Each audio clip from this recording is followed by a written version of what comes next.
요즘 책들 잘들 읽으셔요? 예. 책들이 재미있는 책도 있고, 또, 뭐 어떤 책은 그게 이해가 안 가는 것도 있고, 그죠? 이해가 안 가는 거는 그냥 넘어가시면 돼요. 독서를 할 때 어차피 모든 내용이 다 이해되는 거는 아닙니다. 제가 이제 책 읽는 이 독서에 대해서 쭉 훈련하면서 언제 한번 말씀을 드리려고 했는데 오늘 그 얘기를 잠깐 하고 그리고 오늘 공부하도록 하겠습니다. 오늘 공부가 예배와 회의, 예배와 회의. 이런 주제로는 여기 신앙생활 오래 하신, 평생 신앙생활 하신 분도 여기 많으실 텐데 신앙생활 하시면서 예배와 회의 이런 얘기는 별로 들어보지 못하셨죠, 그죠? 아마 못 들어보셨을 거예요. 한국 교계에서 그런 얘기하는 목사 거의 없는 걸로 제가 알고 있으니까. 근데 예배와 회의 요거는 오늘 제가 일부 조금 얘기하고 그 다음에 다음 시간까지 이어서 29과는 2번 할 겁니다. 이제 여러분들이 책을 읽으시면서 거기에 보면 책에 신학적인 내용도 꽤 나와요. 그죠? 신학적인 내용도. 특별히 지난번에 한스 퀸 교회로는 그거는 제가 그거는 제가 이잡듯이 별로 안 좋으네. 이잡듯이가 아니고 아주 꼼꼼하게 이렇게 음식을 아주 꼭꼭 씹어 먹듯이 한스 퀸의 교회란 무엇인가 그 책은 제가 석사학위 논문 쓴 텍스트이기 때문에 물론 여러분이 읽은 작은 책은 아니고 이렇게 두꺼운 큰한 원서가 한 700~800페이지 되나요? 그게 이제 제가 석사 논문 텍스트이기 때문에 그 책은 그야말로 제가 꼭꼭 씹어서 그 책의 전체 커다란 내용 그걸 제가 머릿속에 이렇게 틀까지 기억할 정도로 석사학위 논문 쓴 게 지금으로부터 치면 한 벌써 한 27년 전, 28년 전 되네요. 하지만 제가 내용이 훤하고 그리고 교회란 무엇인가 그 책은 제가 목회하면서 이제 목회자들한테도 많이 권하고 또 언젠가는 어떤 모임에서 제가 평신도 리더들한테도 그 책을 얘기하기도 하고 근데 이번에 이제 읽으시라고 이렇게 소설을 해놓고 그리고서 제가 다시 한번 저도 이렇게 읽으면서 보니까 성도들한테 너무 어려웠겠네 그 생각이 들었어요. 근데 그런 것도 이렇게 읽어보는 것도 좋아요. 그래서 여러분이 독서하는데 거기에 나오는 이른바 신학적인 내용에 대해서 이제 어떻게 여러분들이 생각하셔야 되는지 이제 그 얘기를 제가 좀 하겠습니다. 엊그제 그 뉴스를 검색하다 보니까 신천지에 대해서 장로 선교 협의회 이런 데서 무슨 기자회견을 하고 그런 게 뉴스에 떴어요. 제가 이제 포털 야후나 네이버나 또는 네이트나 이런 포털에서 되게 문화 쪽 그쪽 가면 거기에 종교 이쪽이 나오거든요. 저는 목사니까 그래서 그래 종교 쪽 클릭하지요. 그래서 우리 기독교 비롯해서 가톨릭, 불교 이런 종교계 소식 쭉 있는 거 보지요. 근데 딱 보니까 신천지 이쪽에 대해서 장로 선교 협의회 이쪽에서 그 기자회견을 한 게 있고 사진도 나오고 그리고서 근데 이제 밑에 딱 그 스트레이트 기사만 떴어요. 그렇게 했다. 그리고 내용은 전혀 없어요. 근데 딱 보니까 이게 감이 느껴져요. 이거 심상치 않은 거다. 여러분들 다 뒤져봐도 내용은 전혀 안 떴어요. 다 이제 뉴시스에 그게 먼저 난 것 같은데 그래서 딱 보니까 이게 심상치 않아요. 제가 이제 뉴스나 이런 거에 이 미디어, 언론 이런 데 관심이 많기 때문에 이렇게 보면은 누구나 관심이 많으면 그런 걸 이렇게 보면서 행간 읽기, 뒤집어 읽기 이런 것도 누구나 다 할 수 있죠. 그래서 오늘날 현대 사회에 사는 사람들은 보도나 언론 이런 거를 비판적으로 잘 보는 그 능력을 길러야 이게 되거든요. 딱 보니까 이상해요. 근데 이 신천지를 비판했다는 건지 어떤 건지 근데 딱 뭐가 좀 감이 잡히는 게 있는데 근데 그 다음 날인가 이제 검색해 보니까 아니나 다를까 말하자면 신천지 쪽으로 건너간 사람 중에서 그러니까 장로인 사람들, 그 사람들이 장로 선교협의회 이런 걸 해가지고 제도권 교회에서 신천지를 비판하는데, 근데 그렇지 않다. 그러면서 그쪽이야말로 진리다. 이러면서 이제 기자회견을 한 거예요. 서울 프레스센터에서. 또 어떤 여자분이던데 이제 거기 보니까 강제 개종 무슨 뭐 반대 무슨 모임 이런 모임에서 나와서 어떤 여자분이 막 아주 상기된 얼굴로 눈물을 흘릴 듯한 표정으로 말하자면 신천지에 그 간 사람들을 교회가 강제로 다시 교회로 돌아오도록 개종시킨다. 이런 적고 아마 그런 건가 봐요. 그걸 보면서 교계의 파장이 그렇게 심하진 않겠지만 그래도 파장이 조금 있겠다 이런 생각을 했습니다.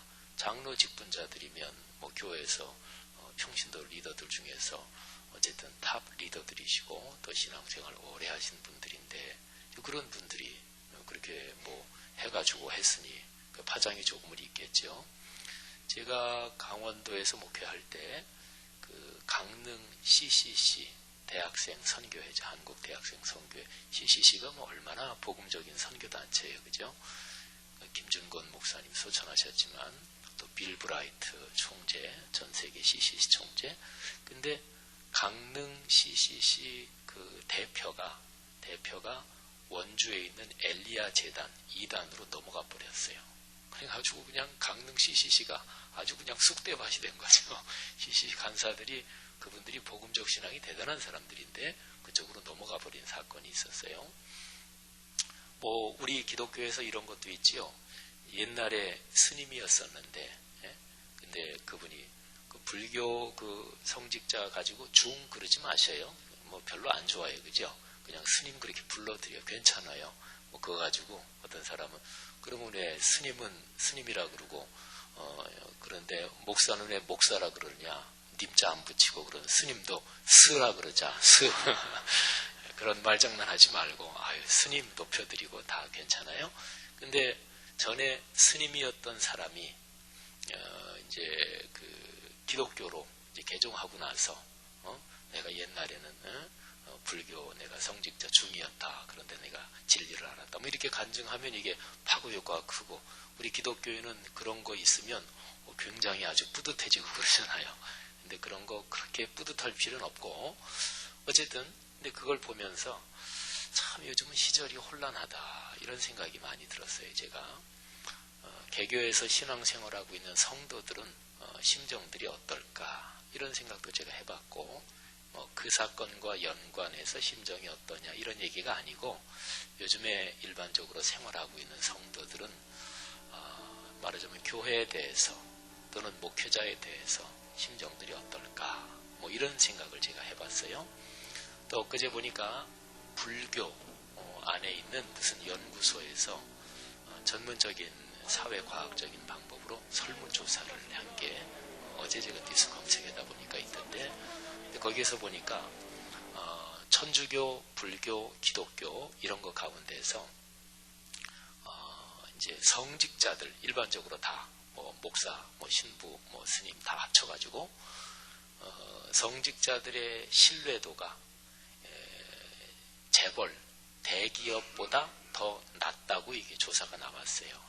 그러니까 우리 일반 사회에서 목사든 신부든 스님이든 이런 사람들을 얼마나 신뢰할 수 있는 이게 재벌 그룹, 일반 재벌 그룹들을 좋아하는 사람도 있지만 또 이런저런 문제도 있고 그러잖아요. 그거보다 더 낫습니다.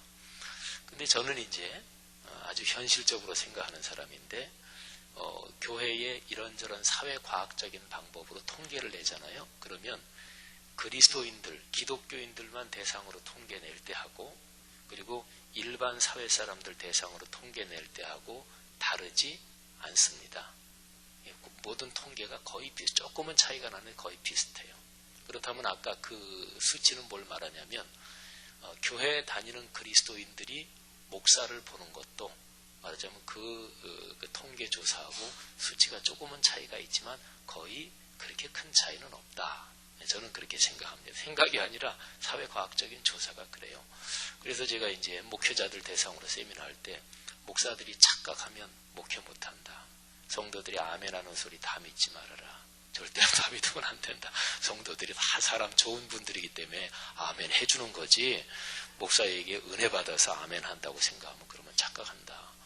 그러니까 우리 교단에서 저 강원 서지방에 그분이 개척해서 한 1,000몇백 명 정도, 출석인은 1,000몇백 명이면 큰 거잖아요. 근데 평생 목회해서, 그런데 그분이 아들을 후임자로 앉히려고. 근데 다 장로님들 뭐 괜찮겠다. 그 아드님이 또 저보다 이제 한참 후배이신데 우리 교단 목사지요. 근데 미국에서 목회하는데 저는 그 사람을 모르는데 그 사람을 아는 다른 후배 목사들이 그분 참 훌륭한 목사라고, 젊은 사람이.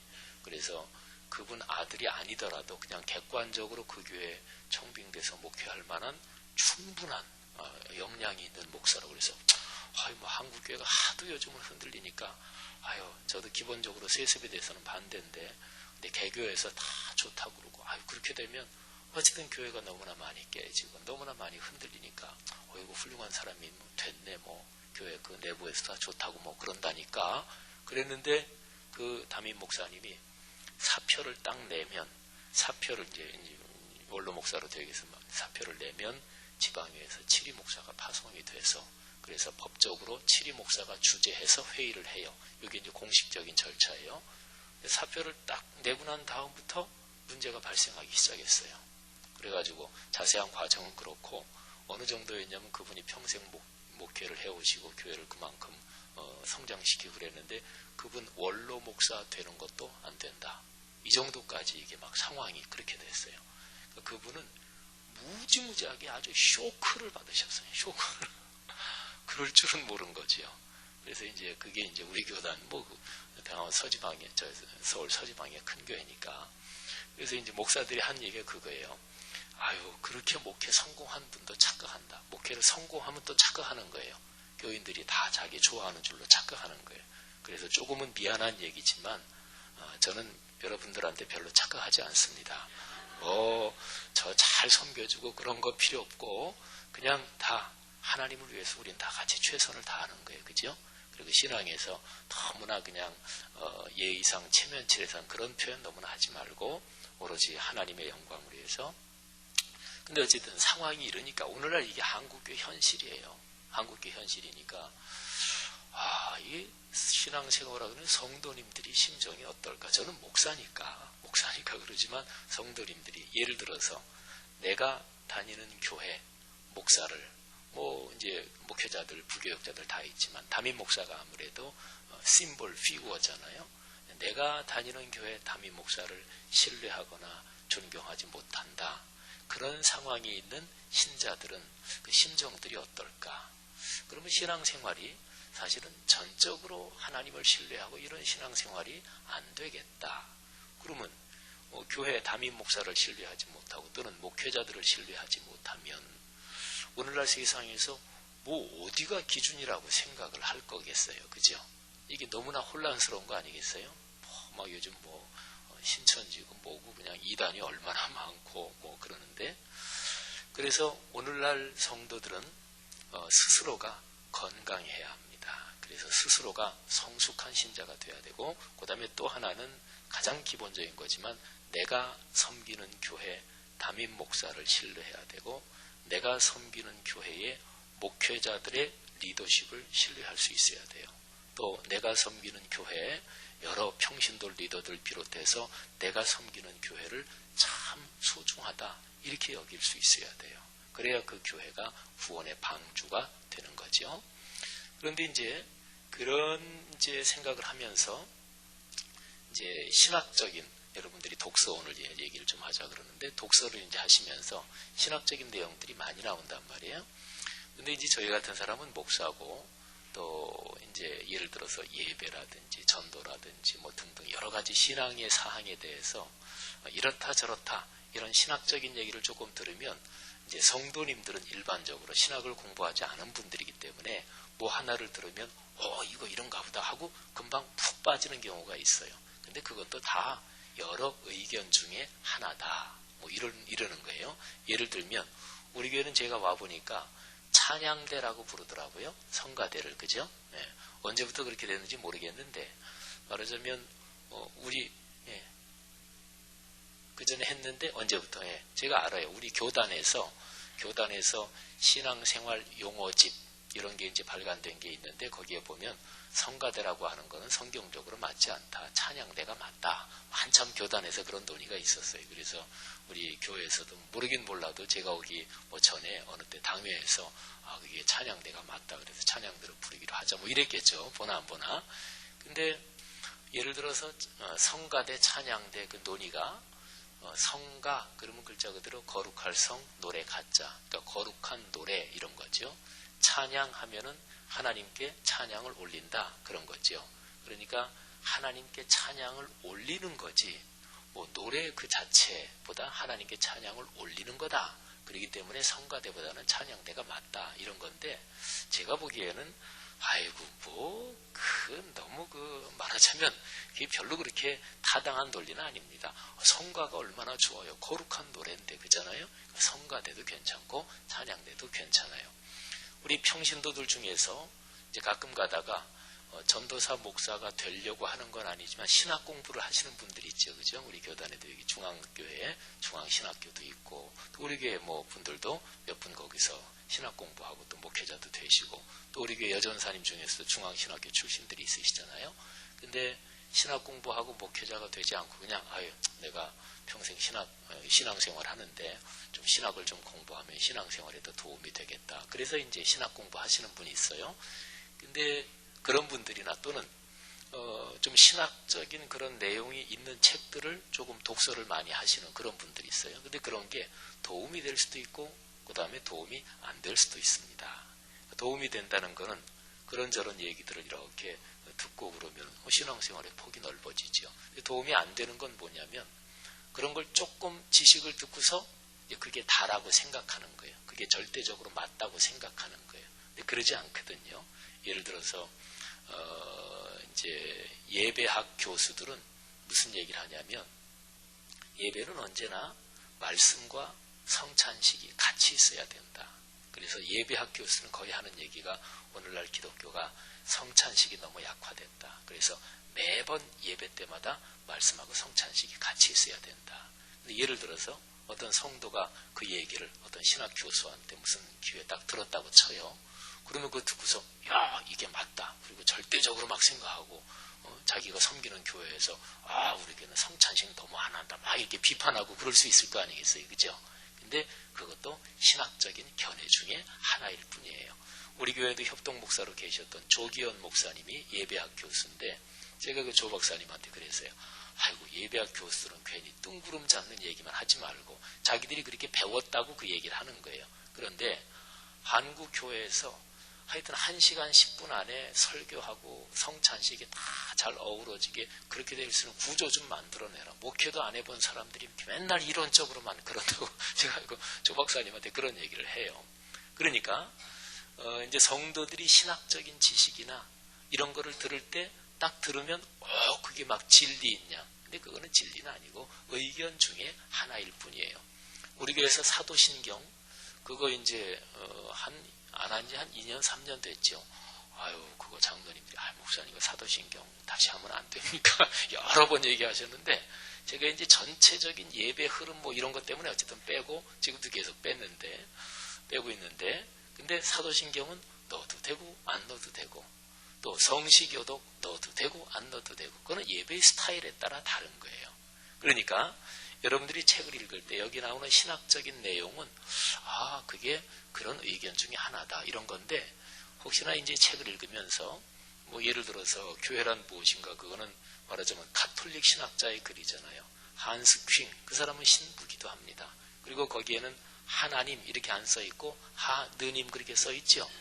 우리 기독교 신앙이 철저한 사람은 하느님 그러면 다 사탄인 줄 알고 이런 사람도 있거든요. 근데 우리 신앙이 좀 말하자면 강해져야 돼요. 말하자면 이런 거 저런 거에 좀 이런 것도 한번 들어보고 저런 것도 들어보고 그런데 그런 가운데서 우리 교회가 가지고 가는 우리 교회의 목사의 사역의 방향, 여기에 대해서 더 뚜렷한 확신을 가질 수가 있어요. 예를 들어서 제가 담임 목사로서 가톨릭 학자 글을 읽힌 거는 그거 하나가 유일한데, 그런 거라든지 이런저런 걸 읽히면서 담임 목사가 자신이 없으면 그 책을 읽으라고 안 하겠죠. 그죠? 예.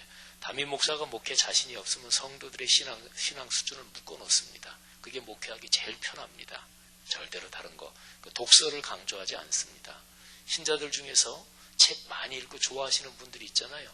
근데 책을 많이 읽으면 그거는 이 책은 다 전문가들이 쓰는 책인데 그 책을 신자들이 많이 읽으면 목사보다 아는 정보가 많아지잖아요. 그럼 목회하기 힘든 거예요. 괜히 목회에서 담임 목사가 성경 편한 대로 자기 아전인수격으로 해석하기도 힘들고 신자들이 쉬운 얘기로 머리가 커지시니까 말이죠. 그래서 목사가 자신 없으면 성도들한테 독서하라고 얘기 못합니다.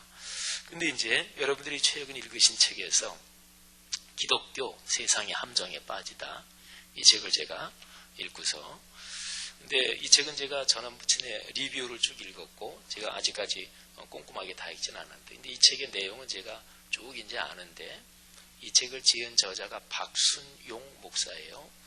총신대 나오고 또 거기 신학대학원, 영국 에딘버러 프리처치 칼리지, 또 웨일즈 복음주의 신학교, 그리고 이분이 공부한 게 영적 대각성 청교도 쪽은 제 전공 분야이기도 하거든요. 그래서 이분 책은 이렇게 보면서 금방 쭉 이렇게만 봐도 우리 같이 이제 신학 공부하고 또 학생들 학위 논문도 지도하고 그런 사람은 책 읽을 때 이렇게만 봐도 이게 머리에 들어옵니다. 근데 여기 재밌는 게 있는데 172페이지에 보면 소제목이 숫자적 성공에 목매는 교회 지도자들, 이런 소제목에 그 밑에 보면 얼마 전 우연하게 기독교 케이블 방송에서 한 목사님의 설교를 들었습니다. 그분은 교단에서 상당히 존경받는 목회자로 겸손하고 인격적인 분으로 알려져 있습니다. 그런데 설교 중에 교회 건물을 크게 지어놓은 상태에서 10,000명을 목표로 한다고 말했습니다. 저는 그 말을 듣고 그분의 목회 논리가 비성경적이라고 생각했습니다. 성경은 그 어디에서도 숫자를 목표로 말하지 않습니다. 그것은 실용주의적 가치에서 나오는 것이지 건강한 목회 비전일 수 없습니다. 언젠가 어느 교단의 총회장이 취임 인사를 하며 300만을 목표로 성장하는데 교단 전체가 총력을 기울이자고 말하는 것을 들었습니다. 이것도 이제 맞지 않는다 그런 얘기죠. 요거 혹시 보면서 우리 교회 얘기구나 이런 그런 생각 드셔요? 근데 뒤를 보면 이게 이 책이 나온 게 발행일이 2009년이에요. 그리고 4쇄 발행이 2010년이에요. 책에서 이제 쇄가 뭐냐면 변경하지 않고 그대로 찍어내는 걸 1쇄, 2쇄라 그래요. 근데 그 책 내용을 좀 고친다 그러면 개정판, 1판, 2판, 판은 이제 고친 거, 쇄는 그대로 찍어낸 거니까 이 사람이 쓴 게 2009년이니까 그때는 우리 교회 아직 안 지었을 때니까 지목사 얘기는 아니에요. 근데 예를 들어서 요 글이나 아니면은 또 이 뒤에 이제 쭉 보면은 이런저런 얘기가 많이 나오는데 이 박순영 목사 책이 참 좋습니다. 이 책이 오직 그리스도를 외치는 자가 필요하다. 그리고 성경의 계시를 통해 다져져야 한다. 그러니까 이 양반은 신학적으로 이해하면 개혁파 신학, 그러니까 장로교 쪽 신학 그쪽에 서 있는 영국 스코틀랜드 그쪽이 이제 그런 쪽이거든요. 근데 대개 개혁파 신학이 말씀을 강조해요. 그리고 신비주의적인 체험 같은 거는 좀 이게 위험하다 이런 쪽으로 보여요. 여기서 보면은 신비주의 이런 거를 굉장히 많이 비평을 해놨거든요. 그래서 이제 저한테 사람들이 그래, 장로교 목사들이, 지 목사님은 꼭 장로교 목사 같다고. 그래서 제가 그러죠. 하여튼 장로교 목사들은 참 병이 있다고. 아니, 말씀이 온통 자기네 걸로 한다고. 말씀이야 기독교 공통이지. 근데 제가 말씀을 무지무지하게 강조하니까, 지 목사님 꼭 장로교 목사 같대. 그래서, 착각들 하지 마시라고. 말씀이 꼭 장로교 것만 아니라고. 이런 얘기를 하는데.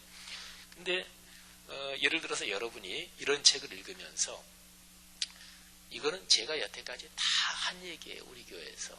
예를 들어서 제가 처음에 와서 한 얘기가 제가 이제 여러 교계 잡지에도 발표하고 유진 피터슨 목사님이 쓴 글에 대해서 답글 형식으로 크리스찬니티 투데이 코리아 한국어판에도 제가 글을 쓴 것도 있는데 제가 우리 교회 와서 10,000명, 작년 출석교회 10,000명. 그것 때문에 제가 한 1년, 좀 길게 잡으면 1년 반 정도는 제가 신학적으로 고민을 했어요. 제 목회, 제 또 사역의 철학은 숫자적인 양적인 확장이라기보다 교회가 새로워지는 갱신이거든요. 근데 한 1년 반 정도 고민하다가 제가 공예배 때도 한 거죠. 그래, 우리 교회는 그쪽으로 가야 된다. 그래서 제가 이제 간다, 본격적으로 하고. 그리고 제가 전도에 대해서 우리가 2년 전에 구역 소그룹 전도 1년 3번 계획했다가 2번 하고 관뒀어요. 그죠? 제가 공예배 때 설교했어요. 이게 구역 소그룹 전도, 이건 절대로 총동원 전도주일이 아니다. 이거는 진짜로 영혼을 사랑하는 마음으로 해야 된다. 숫자 채우기가 아니다. 근데 하다 보니까 교구별로 이런저런 경쟁이 또 전혀 없을 수는 없겠지만 그러면서 말하자면 허수가 나타나는 거예요. 그래서 제가 그때 예배 때 설교하면서 3번째는 안 합니다. 그랬잖아요. 그죠? 그리고 우리 교회가 들어와서 제일 처음에 되게 교회 크게 지어놓으면 예를 들어서 그 숫자를 채우고 이러는 게 필요합니다. 그때 목회자들이 흔히 하는 게 내 집을 채워라. 길거리에 가서 내 집을 채워. 이런 성경 누가복음의 비유 있잖아요. 근데 되게 이제 교회를 지을 때는 성도들이 같이 지어도 지어놓고 난 다음에는 거기에 대한 책임은 되게 목사 혼자서 지는 경우가 많다. 그것도 정확히 얘기하면 담임 목사 이런 게 이제 일반적인 공식이에요. 근데 그렇게 되면 교회를 어쨌든 채워야 재정적으로도 그렇고 괜찮을 텐데 우리는 들어와서 우리 교회 채운다 이런 거 전혀 안 하고 우리 예배 캠페인부터 했으니까 그죠? 그리고 제자훈련부터 했으니까. 그리고 제가 설교하면서 그런 얘기 많이 했잖아요. 진짜로 영혼을 사랑하는 그게 바로 전도입니다. 그런데 그렇게 전도하면 그게 그렇게 해서 성도들이 채워져야 됩니다. 성도들이 예수 믿고 사람들이 구원을 받아야 됩니다. 그런데 그렇게 하는 거나 그렇게 해서 숫자 느는 거나 결국 숫자 느는 건 똑같지 않느냐? 근데 똑같지 않습니다. 그 차이가 조그만 것 같지만 그 차이가 큽니다. 이런 얘기 제가 설교 시간에 많이 드렸잖아요. 그죠? 그러니까 지금 이 기독교 세상의 함정에 빠지다 박순영 목사님이란 분이 이분이 쓴 얘기는 제가 이미 다 설교 시간에 노냥 제가 하는 얘기예요. 그러니까 우리 교회 성도들은 적어도 그 정도의 기독교 비판의 논리, 그 정도에도 약하다. 그 정도에도 이게 소화가 안 된다. 그러면 그거는 오늘날 이 세상에서 그리스도인으로서 살아갈 수가 없어요. 왜냐하면 오늘날 교회가 얼마나 많이 비판을 받아요. 일반적인 뉴스에 보도되는 것만 봐도 목사가 교회 돈을 20몇 억을 정확하게 영수증 처리도 없이 썼느니 그래서 재판이 벌어지느니 그것도 저쪽 목동 쪽에 있는 큰 교회인데 그 목사님이 굉장히 존경받는 분인데 그분도 근데 그것 때문에 재판이 벌어지고 또 오늘 아침 종교 클릭해 보니까 그게 또 이게 났더라고요. 여의도 순복음교회 등등 얼마나 많아요. 이런 데서 어떻게 헤쳐나갈 거예요, 인생을. 여러분 자녀를 키워가지고 자녀를 이제 출가시켜서 또는 외국으로 유학 보내든지 군대 보내든지 부모 쓰라를 자녀를 떠나보낼 때 자녀를 약하게 키우면 자녀가 견디질 못하지요. 그러니까 기독교 세상의 함정에 빠지다 여기에서 숫자에 대한 비평하고 등등 이런 거는 제가 여태까지 다 해온 얘기입니다. 사도행전 6장 7절 우리 교회 주제 성경 9절 담임 목사와 오주관 이거 한 분들은 그 얘기 다 들으셨죠. 그러니까 부흥 자체가 뭐고 부흥의 결과가 뭐냐 이런 얘기 제가 하나님의 말씀이 점점 왕성하여 이게 부흥의 핵심이에요. 그리고 숫자가 많아진다 등등등등 이거는 부흥이 영적인 부흥이 말씀이 살아 움직이는 건데 그 뒤에 결과로 나타나는 것이다. 제가 그런 말씀 드렸잖아요. 그죠? 그래서 여러분들이 쭉 이제 책을 읽으시면서 교회에 대한 비판 오늘날 교회가 못난 것이 있지요. 그거 어떻게 인정 안 해요? 못난 게 있지 없어요. 2000년 동안 교회는 계속 그래왔어요. 그래서 그리스도인이 교회 또 내가 믿는 예수 그리스도 하나님 기독교 복음 성경 이런 거를 방어하되 섣부른 논리로 방어하면 안 돼요. 우리 건드렸다간 죽을 줄 알아. 이렇게 방어한다고 되는 세상이 아니에요. 그러니까 우리는 정확하게 오늘날의 이 전 세계를 보면서 이 세계를 이끌어갈 리더십과 철학과 비전과 논리와 이런 걸 가지고 우리는 기독교를 변증해야 돼요. 선교, 전도라는 게 어떻게 보면 기독교에 대한 변증이에요. 기독교는 진리다. 기독교를 믿어야 행복해진다. 이게 인생의 방향이다. 거기에 대한 변증이 필요한 거지요. 그래서 여러분들이 책을 읽으면서 거기에 나오는 신학적인 내용, 또 교회에 대한 비평, 요거는 그야말로 딱 그 구절만 보면 우리 성락교회 얘기인가 보다. 근데 교회가요, 예를 들어서 어느 정도 지어놓고 목회자들이 딱 내거는 목표가 의뢰만이에요. 일만이에요. 의뢰. 그러니까 우리 여러분들이, 저는 적어도 성도들이 목회자의 목회 테크닉도 봐야 된다고 저는 봐요. 목회 테크닉도 하긴 이런 얘기 하는 거죠. 여러분들이 다 아시죠. 근데 모르는 척 하시는 거죠. 그죠? 목사들이 얘기하면 은혜 받는 척 하지만 목사들 목회 테크닉 성도들이 몰라요. 다 알지요. 예. 그러니까 예를 들어서 목사들이 이제 어느 교회에서 교회를 어느 정도 지었다. 그러면은 내거는 목표는 조그만 목표를 내걸면 그런 거 안 되고, 가능한 대로 목표는 어느 정도 한 5년, 10년, 20년 갈 것도 생각하고 크게 걸어야 돼요. 쉬운 얘기로 제가 이제 계속 은퇴할 때까지 목회 연한 생각하면 19년 남았는데 19년 동안 목표를 좀 걸어야, 그래야 제가 쭉 갈 때 예? 그러니까 일반적인 조직의 원리에서도 목표는 어느 정도 크게 거는 거예요. 그러면 예를 들어 교회당 건물이, 교회당 예배당 숫자가 한 500, 700 이 정도가 아니고 적어도 한 1000몇백 석 이상, 2000석 이상 이렇게 된다. 그러면은 내걸 목표가 제일 좋은 게 뭐겠어요? 797명? 아니면 747? 아니에요. 의뢰하는 게 만입니다. 만. 그러니까 한국에서 어느 정도 교회 짓고 10,000명, 이거는 교회들마다 아주 허다하고 비일비재한 거예요. 우리 교단에 제가 신학생 때니, 신학대학원 시절인가. 근데 80년대 초반인 것 같은데, 그때에 옛날에 활천에서 무슨 원고 청탁이 있어서 그거를 보다 보니까, 그때 당시에 우리 성결교단, 거기에 신천교회, 은평교회, 신길교회, 또 천호동교회 해가지고 한 대여섯 교회 정도가, 중앙교회도 있고 성락교회는 없었던 것 같아요.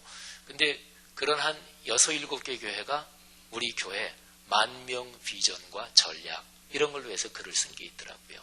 근데 뭐 달성된 교회는 아직까지 한 교회도 없지만 출석으로 10,000명은 달성된 교회가 우리 교단에서는 한 교회도 없어요. 그러니까 그러면은 일반적으로 어느 정도 규모 있게 짓고서 내거는 목표가 의뢰만이에요.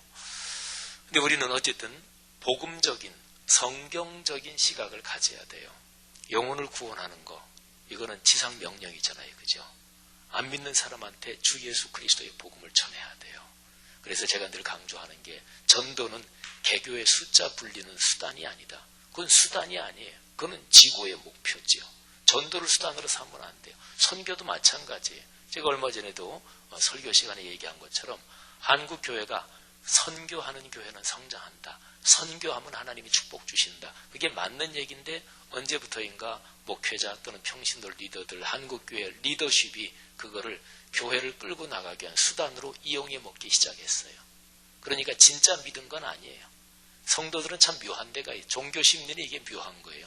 종교 리더들이 무슨 얘기를 하잖아요. 처음에는 그냥 그렇게 의뢰 얘기하는 거지, 그러면서 조금 지나다가 그게 그냥 믿어버려요.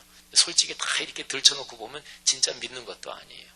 그러니까 제가 얼마 전에 설교 시간에 얘기한 것처럼 87년에 IMF 위기 왔을 때 한국교회가 제1차적으로 예산 줄인 게 선교 예산 다 줄였어요.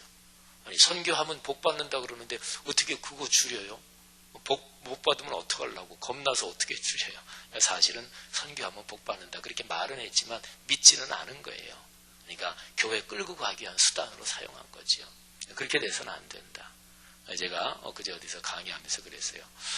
요즘 기독교인은 적어도 신앙적인 화려한 미사 요구, 말을 좀 줄여야 한국교회는 된다. 이런 얘기를 제가 잠깐 했는데, 그래서 하여간 여러분들이 쭉 이제 독서하시면서, 지금이 이제 사회론인데 이제 마지막 주제가 하나 더 남았어요. 그건 이제 변화에 대한 이제 그런 건데, 그때도 책이 한 서너 권 정도 그렇게 추천이 될 겁니다. 근데 특별히 쭉 읽으신 책에서 신학적인 내용 또는 교회에 대해서 비평하는 내용 등등, 그런 거는 읽고서 이런 의견도 있구나. 그리고 기본적으로 여러분이 섬기시는 성락성결교회의 목회적 리더십, 그리고 신학적이고 오늘날의 세계의 흐름을 생각하는 이 기독교적인 변증에 대한 리더십을 여러분들이 충분히 신뢰하셔도 됩니다. 또 이제 우리 개교회만이 아니라 이 개교회 목회자들, 또 우리 장로님들, 평신도 리더들이 오래 섬겨오시면서 또 하나님을 섬겨온 방향이 있는 것이고, 또 담임 목사인 지목사가 있는 것이고, 또 넓게 보면은 우리 교단과 한국 교회가 있는, 교계가 있는 거잖아요. 이제 교단과 교계라는 게 오늘날의 리더십에서 이게 문제가 참 많다. 이런 게 이제 사실은 걱정스럽고 이제 그런 거긴 합니다만은, 어떤 여러분들이 책을 읽으시면서 그런 생각을 하시면서 우리 교회가 가는 방향이 맞습니다. 그리고 어떤 신학자들, 어떤 사역의 철학과 토론을 해도 우리 교회가 가는 방향이 한국 교회를 열어가는 방향이고, 오늘날 기독교 세계를 끌고 가는 그런 방향이 하는 것에 대해서 분명한 신뢰가 여러분에게 있었으면 좋겠습니다. 예배와 회의에 대해서는 233페이지 한번 잠깐 보셔요. 오늘 이거 더 이상 할 시간은 없겠고, 여러분들이 한번 요거를 다음 시간에 할 테니까 잘 한번 읽어보시고, 뒤에 제가 예레미야서하고 그리고 사도행전 15장 그리고 그 두 군데 성경 본문을 해놨는데, 예레미야서는 제가 좀 설명을 좀 드려야 이게 조금 이해가 좀 갈 테고, 사도행전 15장은 우리가 이미 그 제자반 훈련하면서 이미 몇 번 다룬 텍스트예요.